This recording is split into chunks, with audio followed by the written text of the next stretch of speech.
हम और आप अपनी आँखों से देख रहे हैं कि आज हमारे हिंदुस्तान में नफ़रत की राजनीति करने वाले राजनेताओं से मुल्क भरा पड़ा है। कोई हिंदू की राजनीति करता है, कोई मुसलमानों की राजनीति करता है, कोई दलितों की राजनीति करता है, लेकिन देश की तरक्की की राजनीति कोई करता हुआ नज़र नहीं आता। गरीबों की राजनीति करता हुआ कोई नज़र नहीं आता। आज हिंदुओं के भी नेता नज़र आते हैं, मुसलमानों के भी नेता नज़र आते हैं, लेकिन गरीबों का नेता कोई नज़र नहीं आता। गरीबों के बच्चों का मुस्तकबिल क्या होगा, जो बेरोज़गारी है उसको कैसे कम किया जाए, युवाओं को रोज़गार कैसे दिया जाए, नौकरियां कैसे दी जाएं, इसकी परवाह करने वाले नेता आज नज़र नहीं आते। लेकिन हमने माजी करीब में देखा एक ऐसा नेता जो बोलता तो बहुत कम था, लेकिन उसका विकास बोलता था। उसके राज में हमारे बचपन का दौर था, जवानी की दहलीज पे कदम रखने का दौर था। हमने देखा कि उसके राज में नफ़रत की राजनीति गर्म नहीं थी, उसका विकास आवाज़ करता था।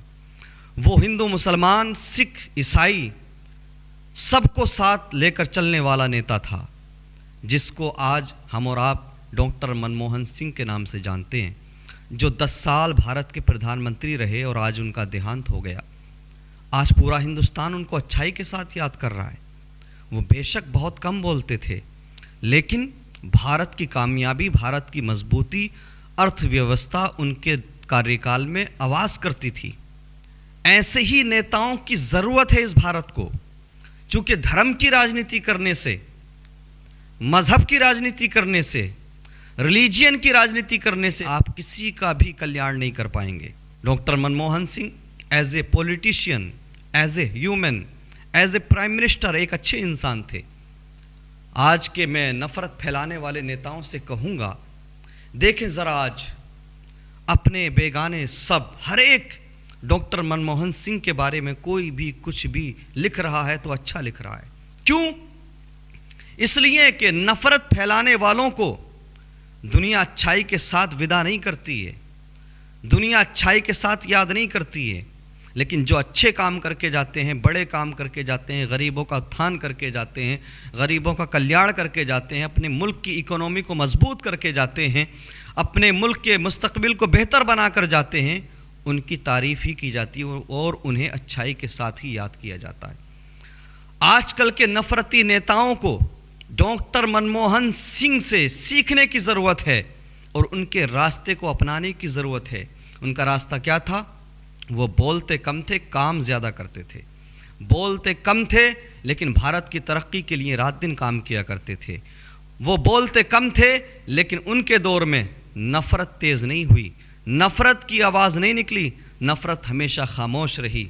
आज हम देखते हैं, हैरानी होती है, कभी मस्जिद को लेकर, कभी मदरसे को लेकर, कभी मज़ार को लेकर, कभी किसी चीज़ को लेकर, इसी काम में, इन्हीं चीज़ों में हमारे भारत की जनता लगी हुई नज़र आती है। आज सोशल मीडिया देखो तो मस्जिद, मंदिर, मदरसा, मज़ार और इन्हीं चीज़ों से, हिंदू मुस्लिम से भरा हुआ नज़र आता है। आप कोई भी न्यूज़ चैनल लगाओ तो लगता है कि न्यूज़ चैनल नहीं देख रहे हम, लगता है कि शायद किसी पार्टी के कार्यालय से सीधा प्रसारण हो रहा है। शायद ये न्यूज़ एंकर्स नहीं है, बल्कि ये किसी पार्टी के प्रवक्ता हैं। ये दौर हम देख रहे हैं। याद रखें, ये नफ़रत की राजनीति ज़्यादा दिनों तक चलने वाली नहीं है और इस नफ़रत की राजनीति से भारत का या भारतवासियों का कल्याण नहीं होगा। अगर आप चाहते हो कि भारतवासियों का और भारत का मुस्तकबिल बेहतर हो, तो डॉक्टर मनमोहन सिंह की तरह काम करने की ज़रूरत है। आज सारा हिंदुस्तान उनके जाने पर उन्हें अच्छाई के साथ याद कर रहा है और इंसान अच्छा हो तो उसकी अच्छाई को हमेशा लोग याद करते हैं। और हमने तारीख़ पढ़ी है, बुरे लोगों को दुनिया भुला देती है या अगर कभी चर्चा होती है तो बुराई के साथ होती है, लेकिन जो अच्छे हुक्मरान रहे, जो इंसाफ पसंद हुक्मरान रहे, उन्हें हमेशा अच्छाई के साथ याद किया जाता है। भारत में हिंदू मुस्लिम की नफ़रत वाली राजनीति का बाजार गर्म करने वाले नेताओं, ज़रा ये तो बता दो, तुम में से कोई हिंदुओं का नेता है, कोई मुसलमानों का नेता है, कोई दलितों का नेता है? बहुत हो गया, बस करो। अब भारत के नेता बन जाओ, मुल्क के नेता बन जाओ, गरीबों के नेता बन जाओ, मजदूरों के नेता बन जाओ। ये सोचो कि भारत का विकास कैसे होगा, मजदूरों को मजदूरी कैसे मिलेगी, गरीबों की गरीबी कैसे ख़त्म होगी। आज हम देखते हैं, इस बात को बड़े फ़ख्र के साथ कहा जाता है कि तकरीबन 80 करोड़ लोगों को अनाज दिया जाता है, राशन दिया जाता है मौजूदा हुकूमत की तरफ से। अच्छा, तो ये खुश होने वाली बात नहीं है, ये फिक्रमंद होने वाली बात है, टेंशन लेने वाली बात है। अरे इसका मतलब ये हुआ कि आज भी भारत में 80 करोड़ लोग ऐसे हैं जो 5 किलो राशन पर पल रहे हैं। क्या मतलब? विकास नहीं हुआ। क्या मतलब? गरीबी दूर नहीं हुई।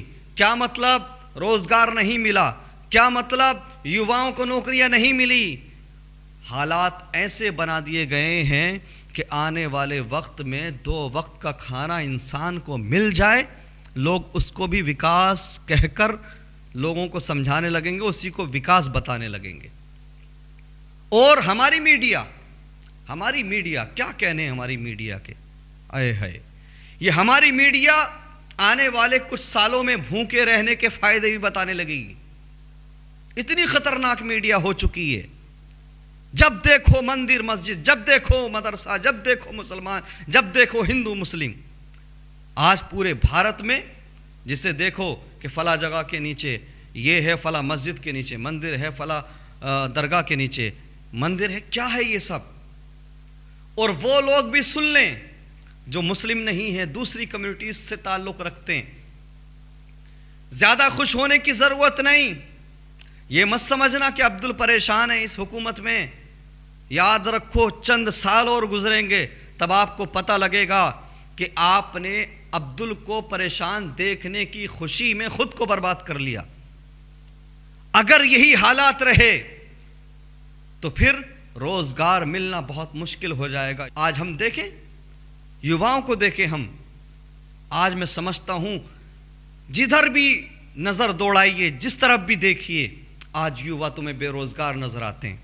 आज नौजवान सुसाइड करते हुए नजर आते हैं, और जो कामयाब हो जाते हैं वो भारत को छोड़कर दूसरे मुल्कों में चले जाते हैं। रीजन क्या है? वजह क्या है? वजह यही है कि इस मुल्क में नफरत की राजनीति उरूज पर है।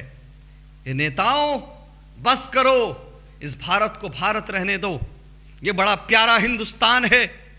इस मुल्क में हिंदू मुसलमान सदियों से साथ रहते हुए आ रहे हैं। क्या मिलता है यार एक दूसरे की आस्था को ठेस पहुंचाकर? कभी कोई मुसलमान कभी नहीं बोलता कि फला मंदिर के नीचे मस्जिद है।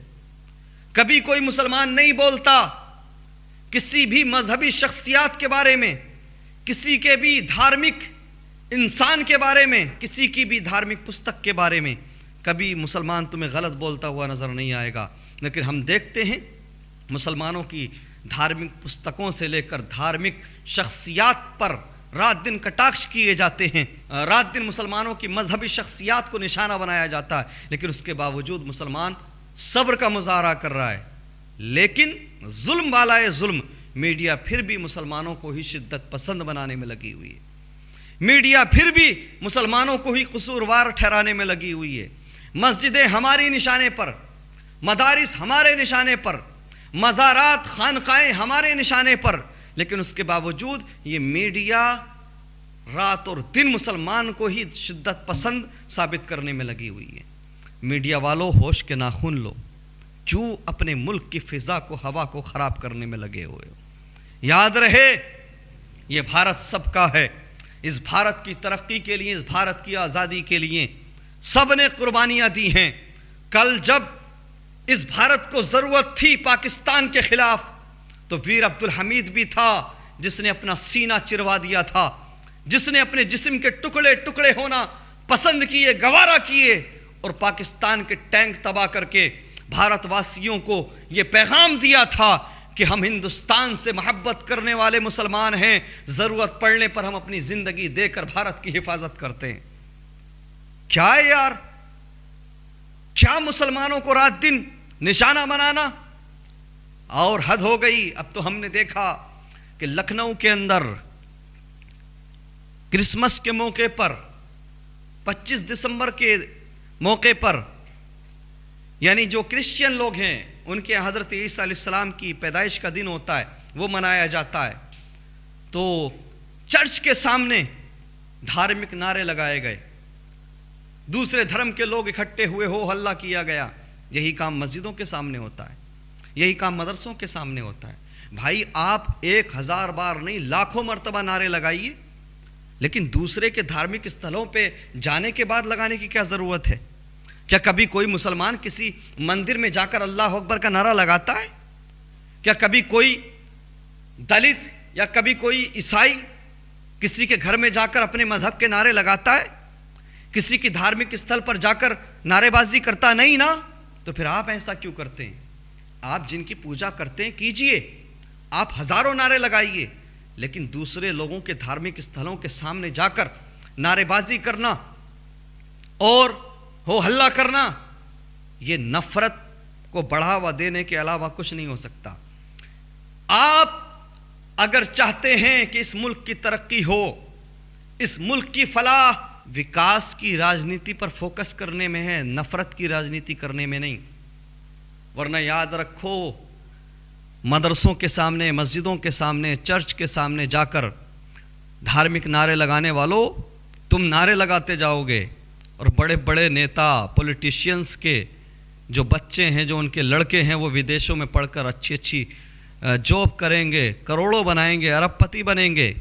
कोई बीसीसीआई का चेयरमैन बनेगा तो आईसीसी का चेयरमैन बनेगा, कोई कुछ बनेगा, कोई कुछ बनेगा, और झंडा तुम्हारे हाथ में दे दिया जाएगा कि जाओ अब्दुल के घर के ऊपर जाकर झंडा लगा कर आओ।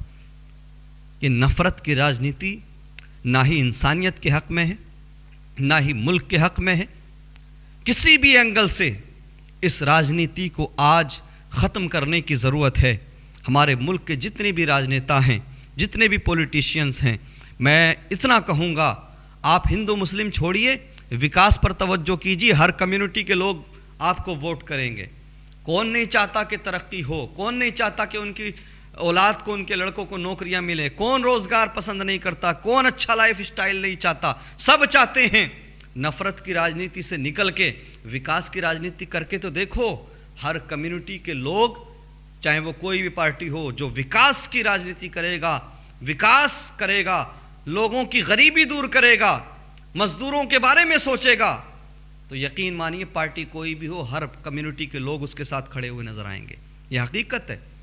मेरे हाल बात में कर रहा था कि जहां नफ़रत की राजनीति करने वाले नेता मौजूद हैं, वहां एक नेता जिसको डॉक्टर मनमोहन सिंह कहा जाता है, जो 10 साल तक इस भारत के प्राइम मिनिस्टर रहे, बहुत बड़े अर्थशास्त्री थे और बड़े काबिल इंसान थे, और उन्होंने अपने कार्यकाल में, अपने दौर में भारत को नई ऊंचाइयों तक पहुंचाया। वो भी क्या दिन थे, वो भी क्या वक्त था कि राष्ट्रपति मुसलमान हुआ करता था, डॉक्टर APJ अब्दुल कलाम, जिसने भारत को मिसाइल दिया, और प्रधानमंत्री डॉक्टर मनमोहन सिंह हुआ करता था, जिसने भारत की इकोनॉमी को मजबूत किया और गरीबों को नरेगा के रूप में, मजदूरों को एक कमाने का जरिया दिया। न जाने कितनी स्कीमें, न जाने कितनी योजनाएं ऐसी थीं जिन योजनाओं के ज़रिए गरीब मजदूर आगे बढ़ रहे थे, अच्छी ज़िंदगी गुजार रहे थे।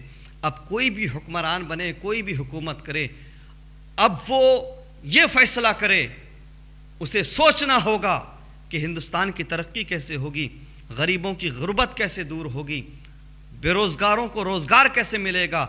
अगर नफ़रत की राजनीति छोड़कर ये हमारे हुकूमत में रहने वाले लोग ये सोचना शुरू कर दें और ये काम करना शुरू कर दें, तो यकीन मानिए ये भारत फिर से अपनी पुरानी राह, यानी मोहब्बत की राह पर चलता हुआ नज़र आएगा और भारत फिर से तरक्की करता हुआ नज़र आएगा। मैं इसी पैगाम के साथ आपसे विदा लेता हूँ। अस्सलामु अलैकुम व रहमतुल्लाहि व बरकातहू।